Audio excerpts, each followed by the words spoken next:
Hi guys, today I'm going to walk you through 12 tips to advertising with Google Ads, and I'm gonna give my opinion about those tips from Google Ads. So first of all, the Google Ads help documents have a lot of good information, but also they have some information that might hurt your campaigns. So you need to know the context of those tips, of course. So here is the optimize performance header, and I clicked on the 12 tips to advertising with Google Ads. So these are all beginner tips. I think there are good tips you need to walk through, but of course, it really depends on your goal and outcome. And that is one of the first tips. Focus on your advertising goals. So when I get a client, for example, I will always ask them, what are we aiming for?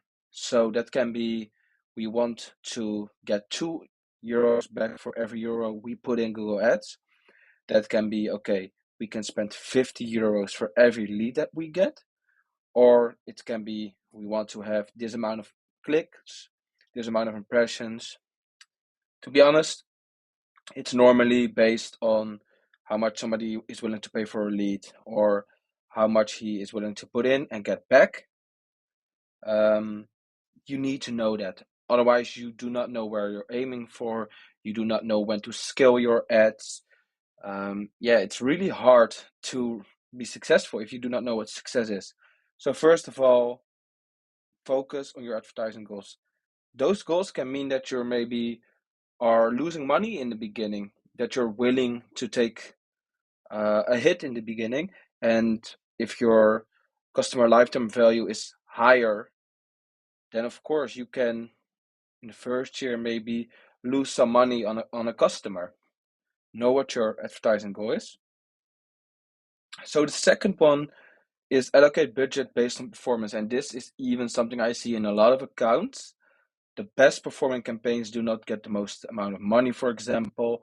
Um, the best performing keywords are maybe also not getting the right amount of value. So, really look at what is working, try to scale that. If things are not working, stop with it or switch it. The third one is understand your audience. And with this, they basically mean create good ads. So you need to create compelling ads that sell your landing page, but also that talks about the pain point for customers or the benefits of your company. With good ads, you really sell the click, and then of course you still need a good landing page, but make good ads. And with the responsive search ads, you can make up to 15 headlines. Now, it's not always needed that you fill in every headline. This is case dependent.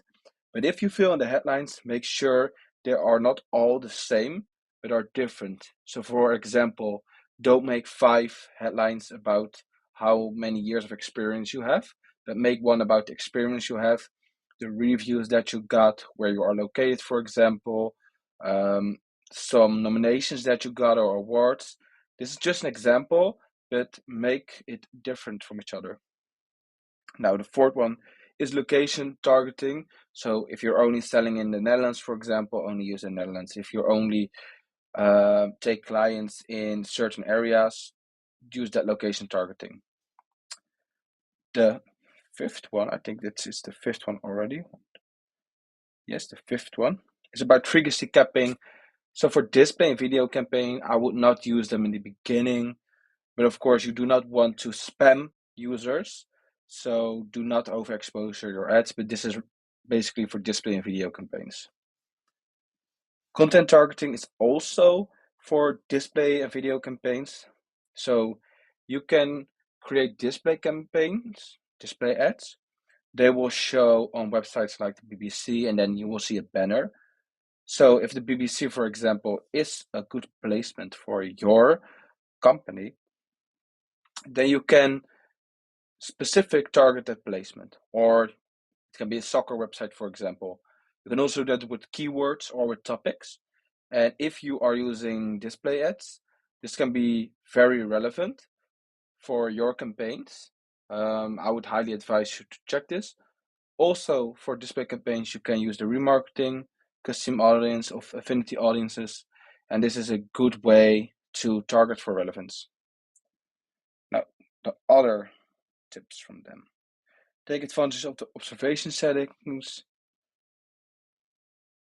This is an interesting one because you can basically add some of the groups. So for example, all users from your website that can be added to the search campaigns, and then you can not target those users but observe them, and then you can see how they are performing in a search campaign, for example, without getting without hurting the reach. So I would always advise to add um,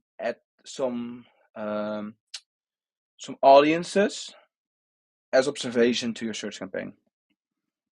Then the simplifying. This is interesting.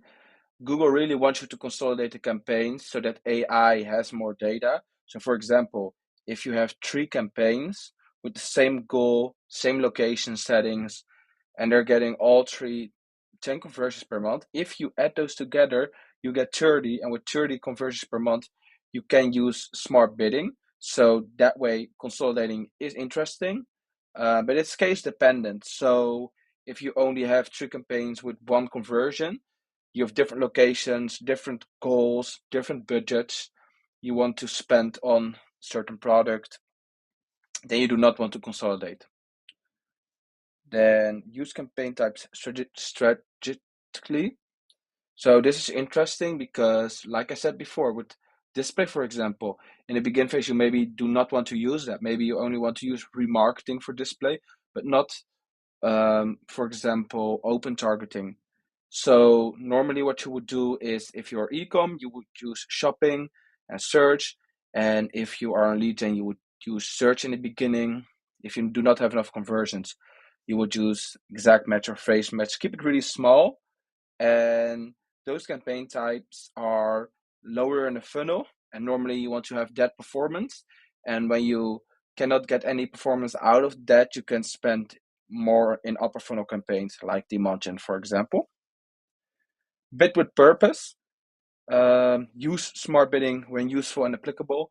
So yeah, if you have enough data, smart bidding, for example, target ROAS, target CPA is really interesting. Otherwise, I would advise you to use manual CPC or max clicks, for example.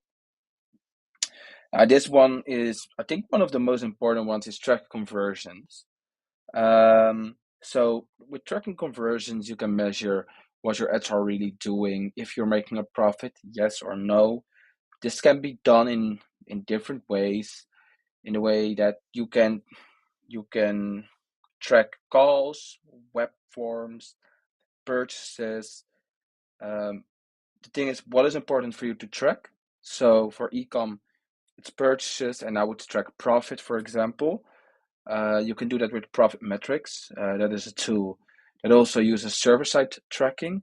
That is also something that is really important because you can get more data, and when you have more data, you can see, is that coming from Google Ads, for example.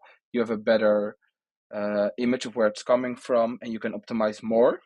So really important to check conversions. First thing that I would check in an account is the tracking okay? Is it working? Can we track it better with server side, for example, or with offline conversions? This is for leads, still a thing. A lot of lead generation companies, they do not track offline conversions, and yeah, that way your system can optimize for only web forms, for example, and you can have bad web forms. So somebody fills in a web form, but he never becomes a client, for example, and then the system start optimizing for those. So for lead gen, make sure that you're using offline conversion tracking. And then yeah, the last one, it's a good tip. Keep testing. Keep testing everything that Google is saying. Keep testing things that other people are saying, and make sure that it is for your account. Always keep testing. So yeah, that are basically 12 tips to advertising with Google Ads. Wish you good luck. If you have any questions, feel free to ask them below, and have a nice day. Bye.